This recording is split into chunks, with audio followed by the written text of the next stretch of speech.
after having shown the nature of a Kriyajad in verse 4. In this verse, that is verse 5th, verse 5, Param Kripadev describes the nature of a Shushka Gnani, nature, characteristics, traits. Why? So that those who have such traits can give them up and make progress in the right way on the path of liberation. So don't you think that you can start judging who is Kriyajad and who is Shushka Gnani? The person on the left seems like a Kriyajad. And that person, he seems like a Shushka Gnani. No, that was not the purpose. If you find such traits in you, that you are going towards Kriyajad, it's been 4 months, you have not achieved any transformation in your bhakti, and still you are not doing anything regarding that, so you are on the path of Kriyajad. So it is for you to identify and correct yourself. So with that purpose, he is now going to explain the nature, the traits, the characteristics of a Shushka Gnani. So what does he say? बंध मोक्ष छे कल्पना भाखे वाणी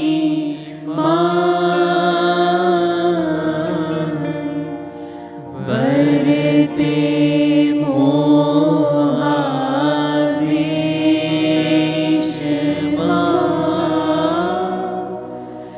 शुष्क gnani te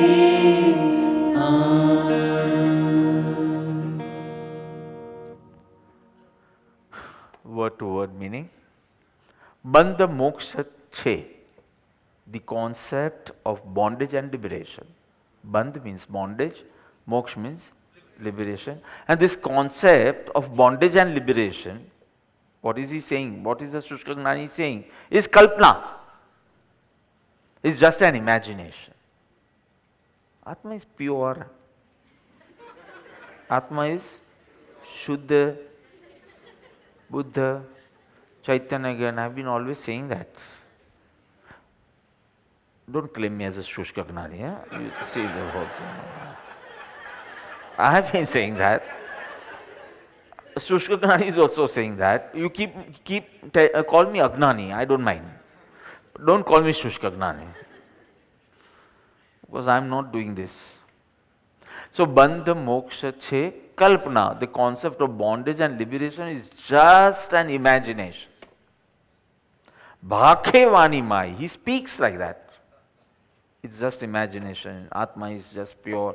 And Atma will always remain pure. It was never impure and never going to be impure. It was pure, it is pure, it will remain pure. So, there is no bondage, where the question of liberation comes from. There is no bondage. So all this concept of bondage and liberation is just, you are understanding this? It's just imagination. Bhakhe Vanima, he speaks such language of some scriptures. Varte, but behaves in a different way. He becomes victim of what? Moha Veshama, passion of attachment. Varte Moha Aveshama. Varte Moha Veshama. He is becoming a victim in situations.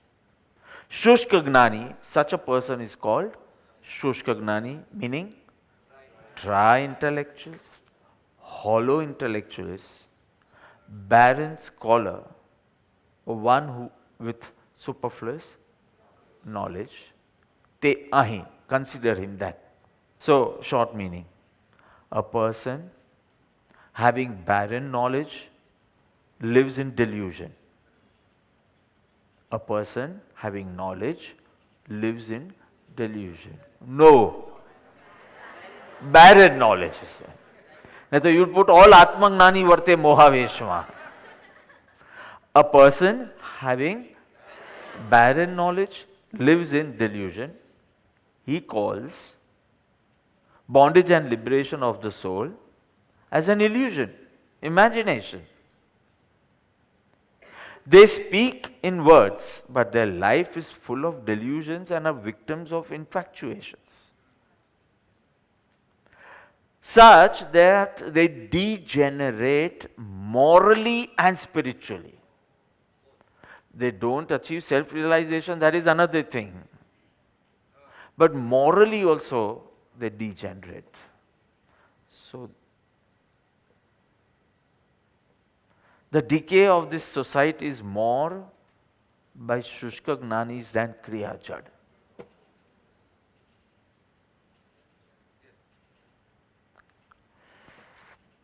Something's going in my mind, I'll tell you afterwards. Okay. So first tell me, everyone wants to be spiritual in the East and the West also. You will see everyone is into now some form of spirituality or doing some seva in some NGO, some organization, some linked with some institution. Anywhere you see youngsters, they like to do selfless seva. You are fortunate you are connected to Srimad Rajchandra Mission and you are doing seva this way. But you'll see some people connected somewhere or they'll make a group and start doing some seva. So somewhere they are connected with yoga and then meditations and the breathing techniques and some form of, so lot of youth are like into spirituality, you see that. But my question is, why are you turning spiritual? Is it a fashion? Or you have a strong desire to uplift yourself? Because nowadays it's fashionable to be meditating. Evi saras mats le avse, eva saras dress le avse. You know, suddenly they will meditate. Eva dress le avse, dress joine apne em thai ke nathi jo. Meditation, yoga. So why are you into spirituality? Because it's fashionable to be meditating or etc. Or you really have a strong, intense desire to uplift yourself? You must ask that to yourself.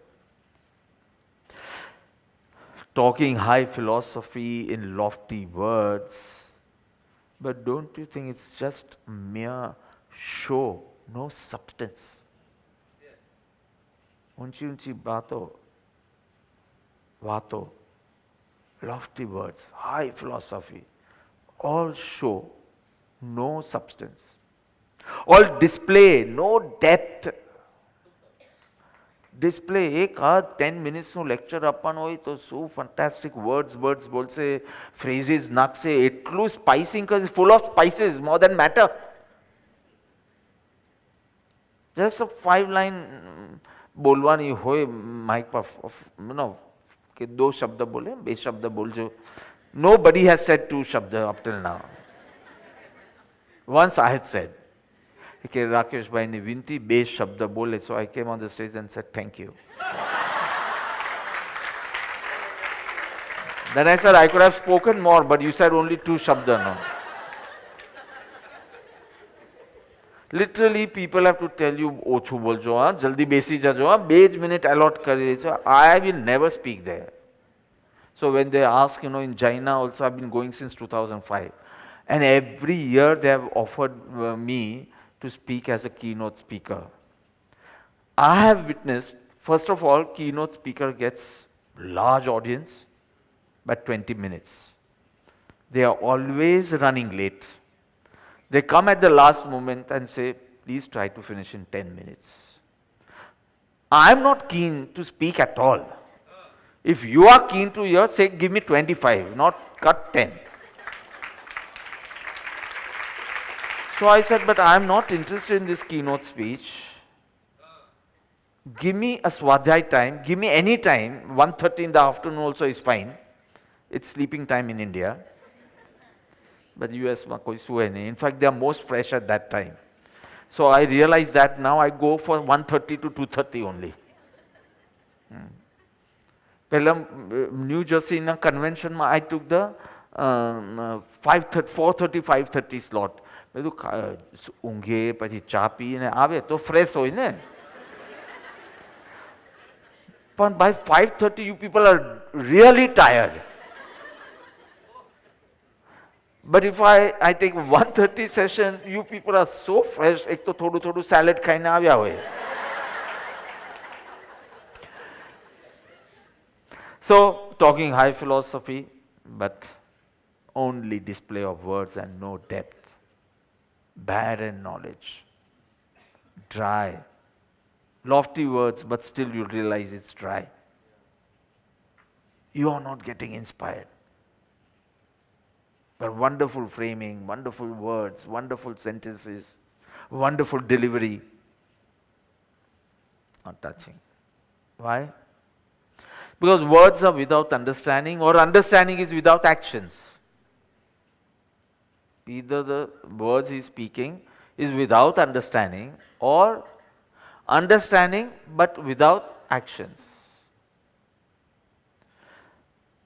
Rather, I would say he wants to establish for himself an important position in the garb of an aspirant, in the garb of speaking scriptural language. He wants to establish a position for himself. Importance. So, बोलिया कहीं समझ नहीं पड़ी. Superb, very high. Actually, it is a concept of a society. If they don't understand the lecture fully, that means that fellow really has high knowledge.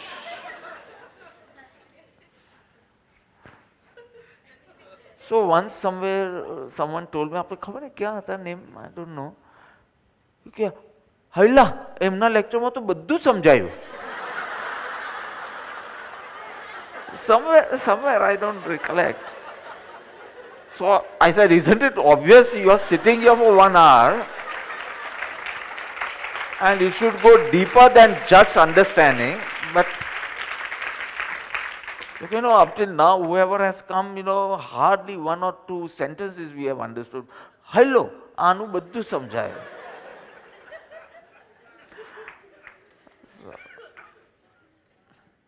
I've been longing to study the poems of Shamse Tazribi, Rumi's master. So I've read a lot about it since 88, but I wanted to study all his poems and all, and I got a chance in the early months of this lockdown. So I think March or April, I went through all the works of Shamse Tazrib and Rumi, both. And I've handed one copy to Abhay Bhai, and he's almost finished, it seems. Or he'll finish it by 14th Jan. So, he was a true master. He was a mystique and a true master. He was not a Shushka Gnani. He was an Atma Gnani, not Shushka Gnani. So beautifully in one poem he writes, very nice. There was one man, he went to a master, but unfortunately he was a false master, an Asad Guru. You don't go to an Asad Guru, you go to him as a Sadguru, but he Niklos an Asad Guru. And if you Google Niklos, nothing will come. It turns out to be a Sadguru. So he's asking him, how do I increase my concentration? Because that's necessary for meditation, that focus.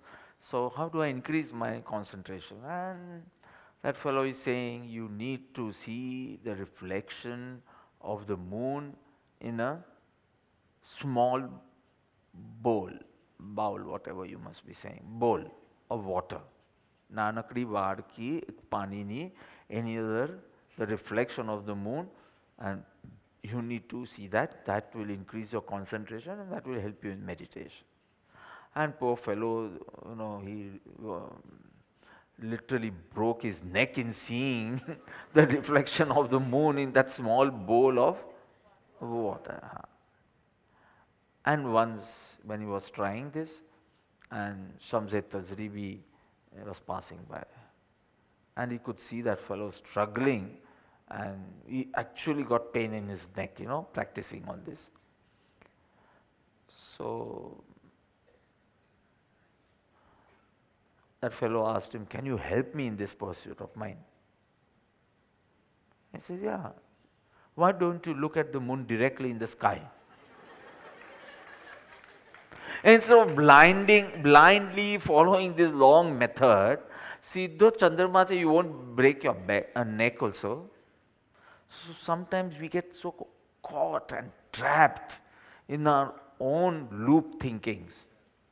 So Prabhu wants to say, Bandha moksha che kalpana, what a right sentence it is and how wrongly it is being used. What a right sentence, and still wrongly used.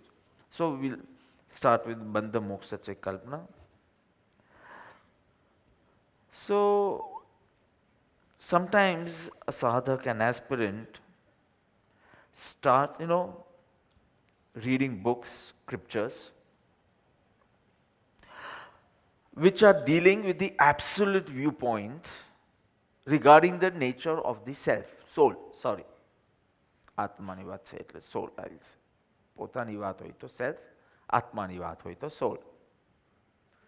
So some scriptures, they deal with the absolute viewpoint,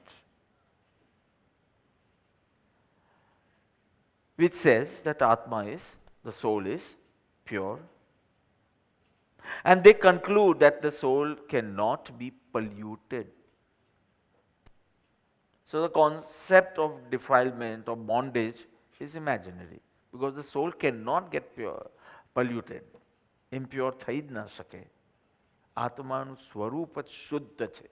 Atma is pure. Whenever I ask you, Atma કેવો છે? You will say Atma is a pure, peaceful, powerful soul.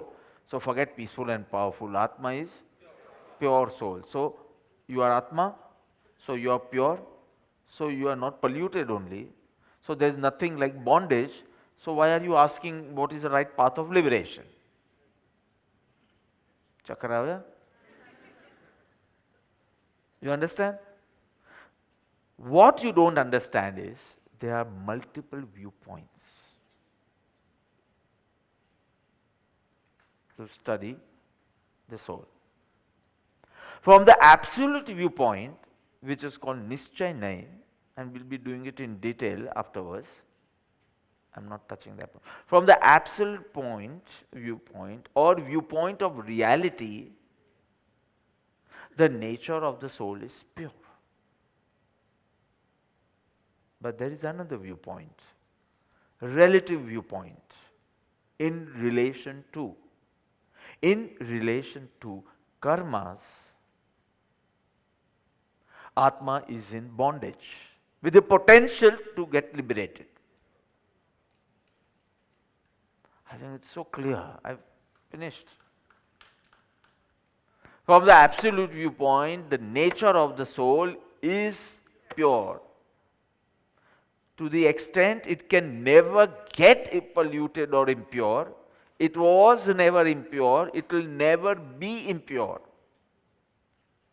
So if it was never impure and never become impure, there is no question of the defilement or say bondage. Bondage. So there is no question of how can it get liberated. So bondage and liberation is just imaginary. That's what he's saying. Bandha moksha che kalpana, and it's true. It's not wrong from the absolute viewpoint. But there is also a relative viewpoint. And if you see if you see the soul, if you perceive the soul from the relative viewpoint, you will realize it is in the state of imperfection right now. For those who understand the Dravya Paryay language, not for everyone, but those who understand.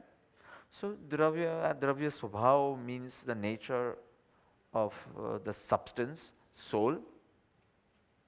And Paryay is the modification, the different modes in which the soul undergoes. And there are impure modifications too, Malina Paryaya. And this donkey is in complete denial of Paryaya.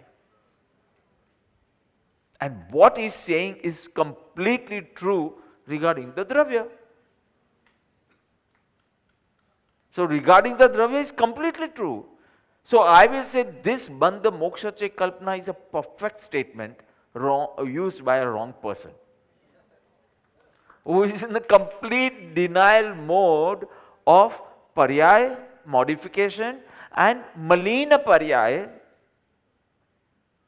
impure modification. So he does not accept bondage. So he is not accepting liberation. Very clear?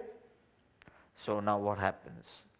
To be in a state of impurity or imperfection and say that bondage and liberation is imaginary is not useless. It's dangerous. It's not only useless to be in a state of imperfection, indulgence in senses, sensual indulgences, and to say bondage and liberation is imaginary is not useless, it is dangerous. Why? Because his conduct is full of delusions. And that's what is written here. Bhakhe vani mahi and varte moha veshma. Bandha moksha che kalpana, inverted commas. He says this, but he does not behave that way. If Atma is pure, then why don't I see purity in you? In your actions, in your thoughts, in your feelings? So if you are impure, then work for purity, no? Then why are you using such parroted sentences? All parroted. You can quote the verse also of this Granth, of this scripture. But why is your life so different than your words? So I tell you why. Because his conclusions are independent of a Sadguru. After reading the scriptures, the conclusions he made are independent of the Sadguru or dependent on an ignorant Guru, a Sadguru. Mati Kalpana and a Sadguru. He reads scriptures, concludes something without the guidance of a Sadguru. And so they state. So I have to just explain Varte Moha Veshma and we are done. Bhakhe Vani Mai. He just repeats the words like parrots. Like parrots. Everything is on the tongue. Verse number, the whole verse, the Sanskrit Prakrit, the Gujarati, the meaning. His Vivechan is also ready, parroted.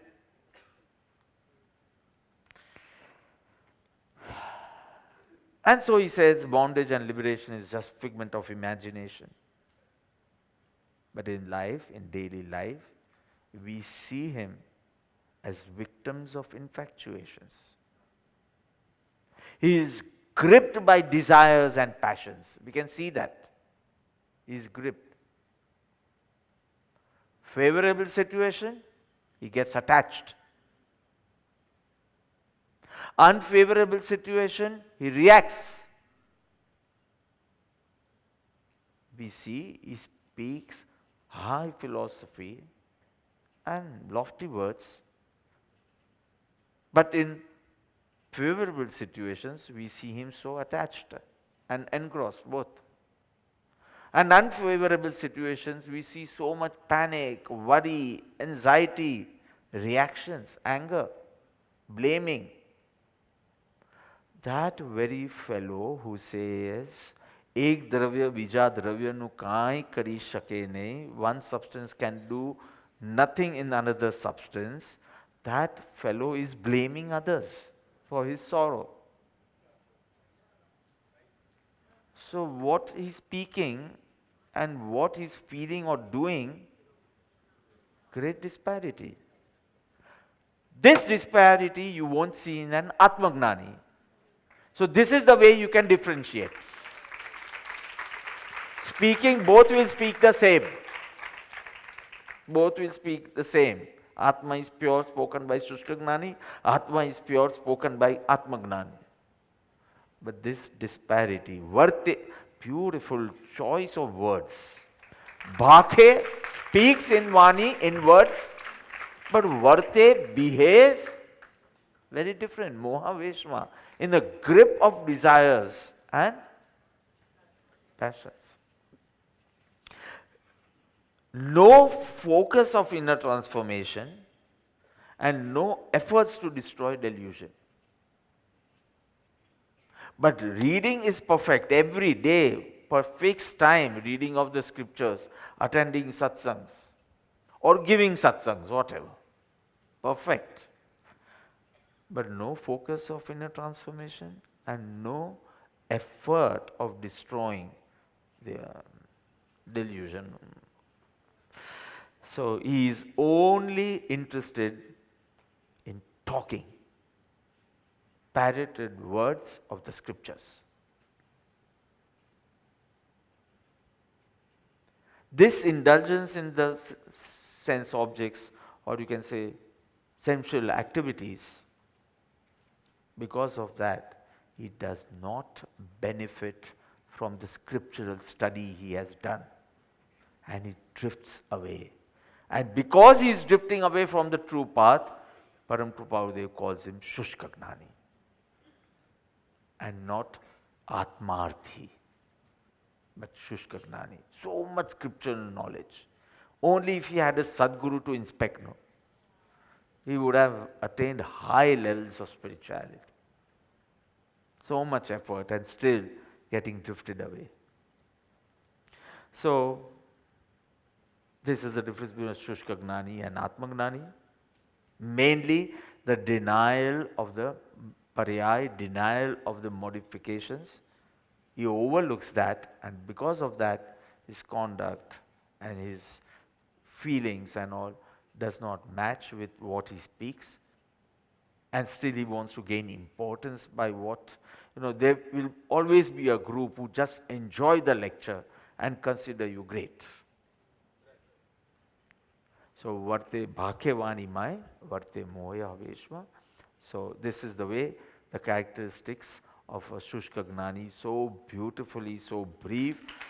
You can see each verse is so condensed and compact. You will feel so condensed, so compact, and you would just mechanically do Atma Siddhi every day, and we never realize that it is showing us those traits in us. These traits are present in us, and we never felt like introspecting.